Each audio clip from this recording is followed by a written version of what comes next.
रुको तो सही, रुको तो सही। अब रुक के क्या करूं? उस जाहिल गवार को जाके बधाई दूं? Congratulations mister Raja Babu. Control बहना, कंट्रोल। गुस्से में इंसान का दिमाग काम करना बंद कर देता है, लेकिन पैसा कमाने के लिए दिमाग का काम करना बहुत जरूरी है बहना। अब क्या फायदा? अब तो खेल खत्म, पैसा हजम। नहीं बहना, खेल खत्म नहीं हुआ है बहना, अभी तो खेल शुरू हुआ है बहना, अगर तुम चाहो तो।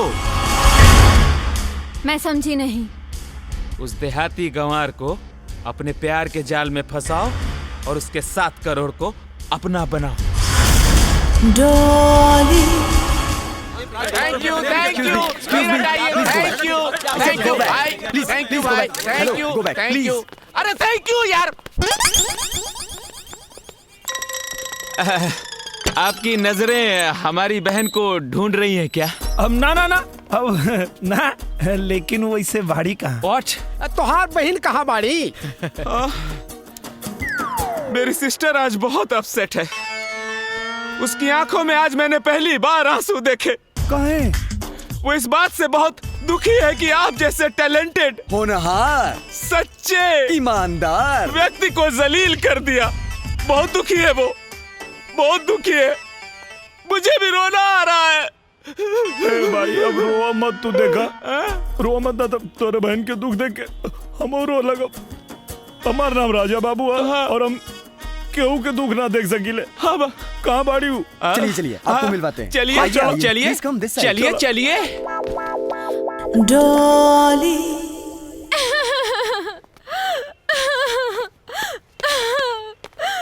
बहना, बहना देखो। बहुत बड़ी गलती हो गई राजा बाबू, मैंने आप जैसे सच्चे इंसान का दिल दुखाया है।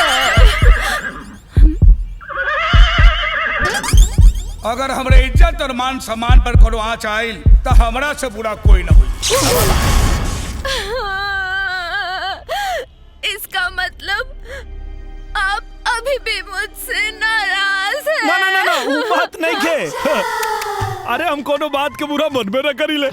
क्यों भला गया चाहे बुरा, वेरी गुड। हम मन में ना रखीले। हम यहाँ 2 गो सपना लेके आइल रानी। ओके। एगो करोड़पति बने के, Yes. ऊ तो हम बन गए नी। यस। और दूसरा क्या? डॉली। हमके शर्म लगा था बतावे में। राजा बाबू आप शर्माइए मत, आप 7 करोड़ रुपया जीते हैं। खुलकर बताइए, वो जीत की खुशी में क्या कहते हैं बहना? We want some party!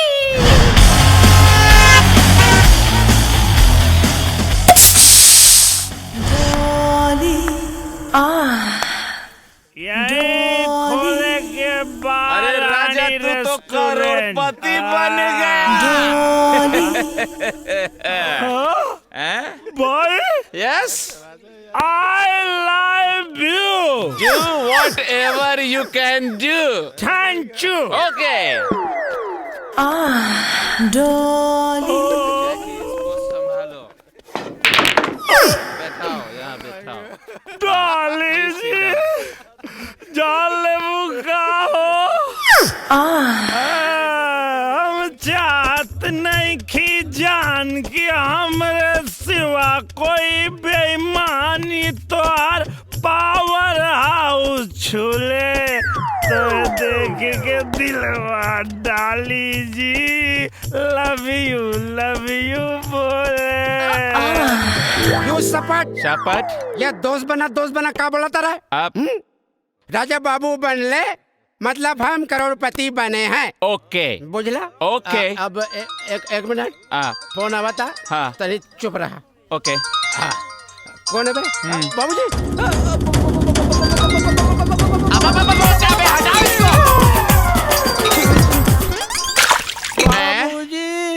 बाबूजी तो डूब गए। डाली जी राजा, डाली जी। क्या कर रहे हो राजा? छोड़ दो मुझे। नहीं छोड़ी भैया तो निरहुआ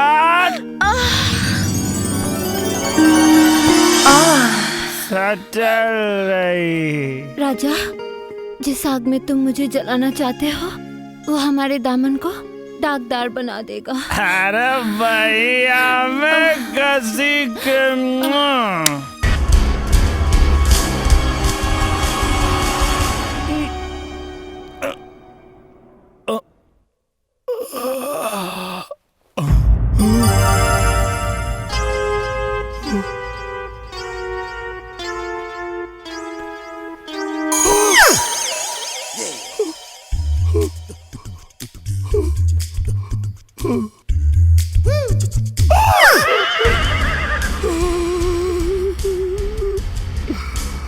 अगले बेटा राजा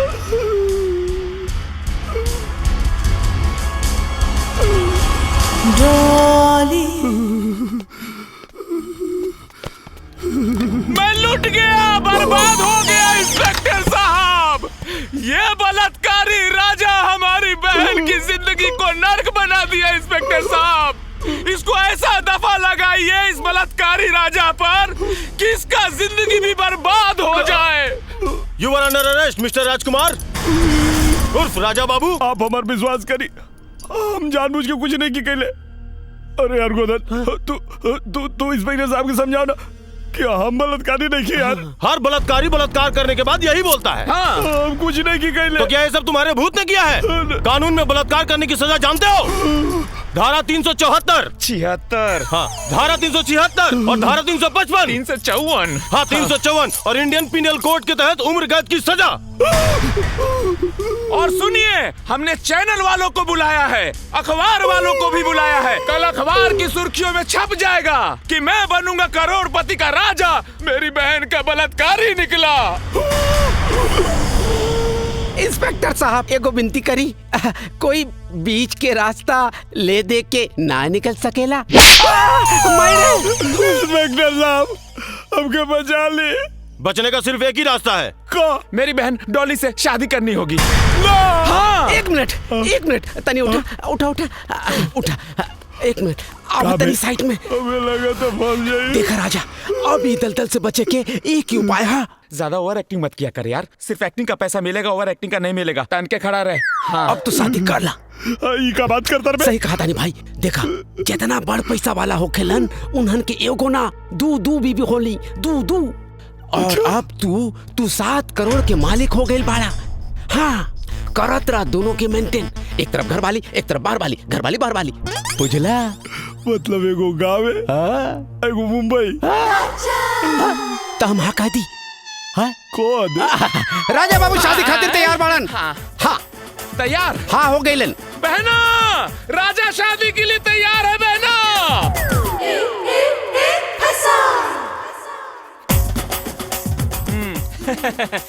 लाइए, बस हो गया। थैंक यू जीजू। हाँ लीजिए, हो गया। बधाई हो। आप हार पहनाइए।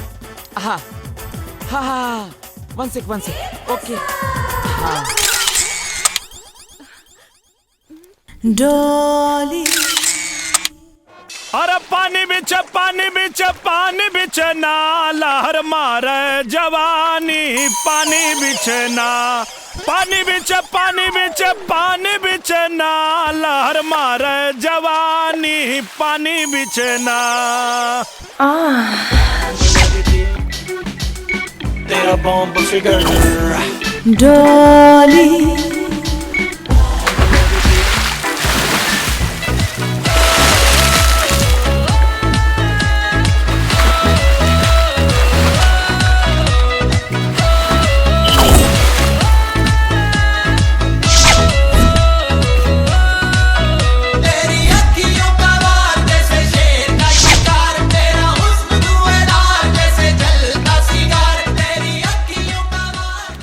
बंद कर लो ना, मक्खी घुस जाएगी। अब आगे का क्या इरादा है? बहुत नेक इरादा बा। डार्लिंग, मैं इस इरादे की नहीं, 7 करोड़ को 700 करोड़ बनाने का क्या इरादा है? 700 करोड़? मैं किस मर्ज की दवा हूँ जीजू? मैंने सारी पढ़ाई लिखाई इसीलिए तो की है। मेरे पास बिजनेस का एक बहुत बड़ा आइडिया है, जिससे 1 साल में आपके 7 करोड़ 14 करोड़ हो जाएंगे, और 2 साल में 14 करोड़ का 28 करोड़, और 3 साल में ये 56 करोड़, और फिर चौथे साल में 112 करोड़। यानी कि 4 साल में जीजू आप ना करोड़पति से करोड़पति से अरबपति, अरबपति से खरबपति, खरबपति शांतपति, शांतपति से महाशंखपति। Yes, Oh you my know. God. अरे बाप रे बाप, अरे इतना पैसा हम देख लेब तब तो हम पगला जाए। अब डार्लिंग, पागल तो दुनिया हो जाएगी। जब Yadav group of companies Kambani group of companies से 2 कदम आगे हो जाएगी। और जानते हैं जीजू, कंबानी जी भी 5वीं फेल थे। हाँ। अरे बाप रे बाप, डार्लिंग अपने भाई के मने करा। अब आगे कुछ मत बताओ, हमके चक्कर आवा था, अब हम गिर जाए। नो जीजू जीजू जीजू, गिरने का टाइम नहीं है, नोट गिनने का टाइम है। तो मैं इस प्रोजेक्ट पे कल से काम शुरू कर देता हूँ। हाँ तो फाइनल, हाँ फाइनल। डार्लिंग, तुम्हारे अकाउंट में 7 करोड़ तो आ ही गए होंगे। लाओ चेकबुक हमको दे दो, चेकबुक। जा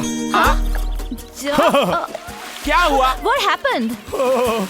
अरे चेकबुक तो हम लेबे ना कहीं। What? अरे कबो जरूरत ना पड़ल। अब अच्छा, कोई बात नहीं, कल हम सब लोग तुम्हारे गांव चले जाएंगे। ना, अरे चेकबुक लेने। अब हमार मतलब तू लोग कहाँ परेशान होबा, हम जाके ले आइब ना। अभी तो हम बाथरूम जाता नहीं, बहुत जोर से लागल बा। हाँ, गो। वाह भैया, क्या घुमाया इस देहाती गवार को। मैं न कहता था बहना कि लकी का दिमाग लकी के लक से भी 2 कदम आगे चलता है। इस बंदर को बस इसी तरह गुलाटी खिलाते रहना बहना।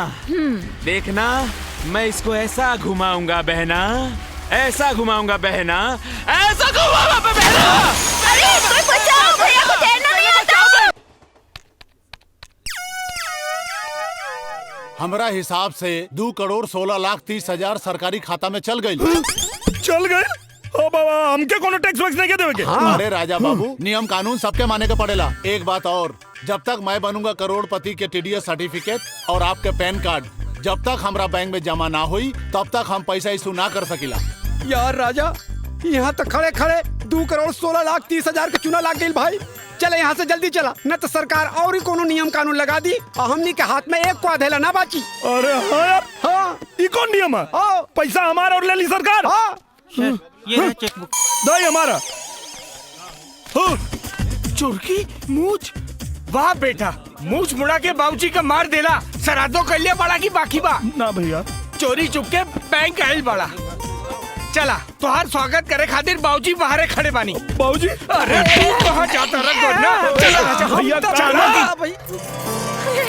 अरे मुछिया, चुरकिया रे, माई देवर जी बम्बैया हो गए नहीं आ रहा हुआ मुछिया चुरकिया में उलझल चुप रहा तू लोग, पहले ही बतावा तुम्हारा मोबाइल कहाँ बा? मोबाइल तो वही गिलास में गिर गई, जे गिलास में हम पियत रहनी। कहाँ पियत रही? बाबूजी, अब ठंडा ठंडा, पूरा बात बोलन कर। अच्छा चुप, पहले ही बतावा तू लोग के 4 दिन से कहाँ रहले और क्या करत रहले? हम बम्बई में बाबूजी। बाबूजी, वो जवन करोड़पति वाला रहे कुल ना, अब वो जबरी रोक लेने पार्टी। चुप, ये बतावा तू लोग के बैंक में सीधे का करे गई रहला? अरे माई, वो देखे गई रहनी है कि खतवा में पैसा आई लेकिन ना। बाकी 2,16,30,000 के चूना लग गई। पता ना सरकार काट लेलस कोने टैक्स में। लेकिन बाबूजी, मैनेजर जी बतावत रहले एगो और लफड़ा बा। ऊ का बेटा? जब ले TDS सर्टिफिकेट ना मिली और उकारे पैन कार्ड जो लेना बनी, तब ले 1 रुपया ना उतरी। चुप रहा, पैन कार्ड हम बनवा देता नहीं, ठीक? अरे पैन कार्ड तो तू बनवा देबा, लेकिन माई वो TDS सर्टिफिकेटवा तो मुंबई न मिली, तो TDS सर्टिफिकेटवा हमनी के मुंबई से लेके आवत। भाई अब कहे बम्बई में जाके तोरा जरूरत नहीं के, अब इहवे रहे के बा तोरा। मुंबई गए लेके तो बड़ा जल्दी ख्याल पड़ गल तोरा के। बाकी एगो बात बताओ हमरा के, जौना लड़की का गोड़ घर में पड़ला से तोर सूतल किस्मत जाग गई और जगरा पूर्ण प्रताप से ते करोड़पति बन गईले, ओकरा ऊपर का बीता था ये तोरा के ख्याल नहीं के परत? हैं? कबो नजर उठा के देखला ओकरा के? हैं? अरे यो कुल हम ही के बतावे के परी, गोबर भरल है दिमाग में तोरा। जो भीतर जो अरे भाभी, अरे सुना, हमार बात सुना। बतावे के बा कुसुम के बतावा।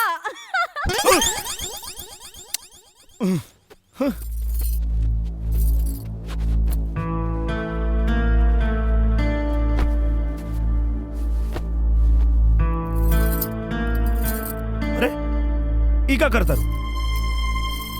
आप थक गए हो खब पैर दबा देता देखा कर कोनो जरूरत नहीं है। जरूरत कैसे नहीं खे जी? पति के सेवा कैल एगो पत्नी के धर्म हो खेला। देखा हमरा से दूर रहिया और हमरा करीब आवे के कोशिश मत करिया। हमरा से दूर रहिया और हमरा करीब आवे के कोशिश मत करिया। हमरा से दूर रहिया और हमरा करीब आवे के कोशिश मत करिया। पहले हमार बियाह हुई ओकरे बाद तो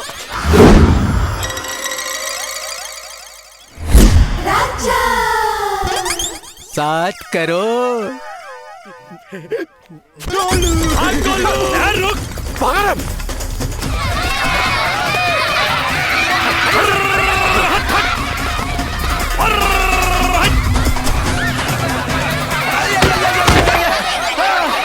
हम नहीं की भाग सकत भाई। भाग देखा तो नहीं कितना भाग।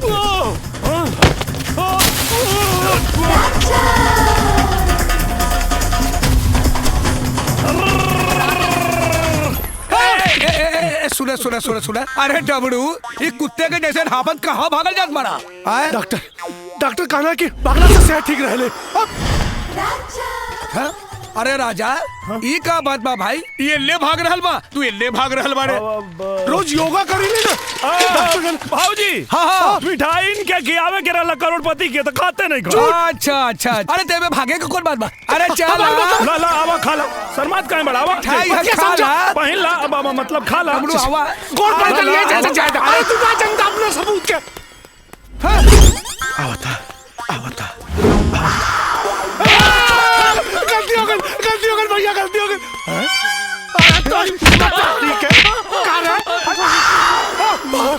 ये राजा जल्दी आवा, हमें डमरुआ के पकड़ के रखनी है।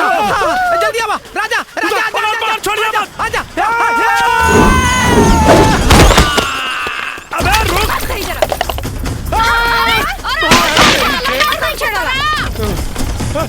अरे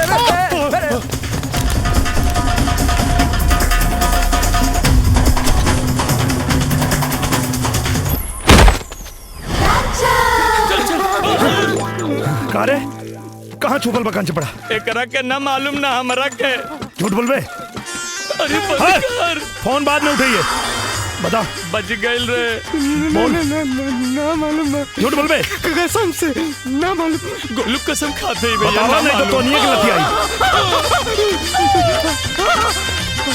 ए चाची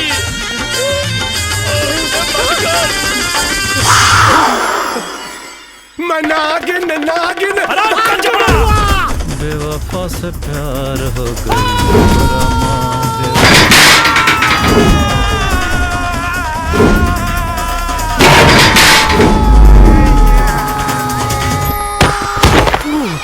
बच गई नहीं भाग। भाग कहाँ भाग में?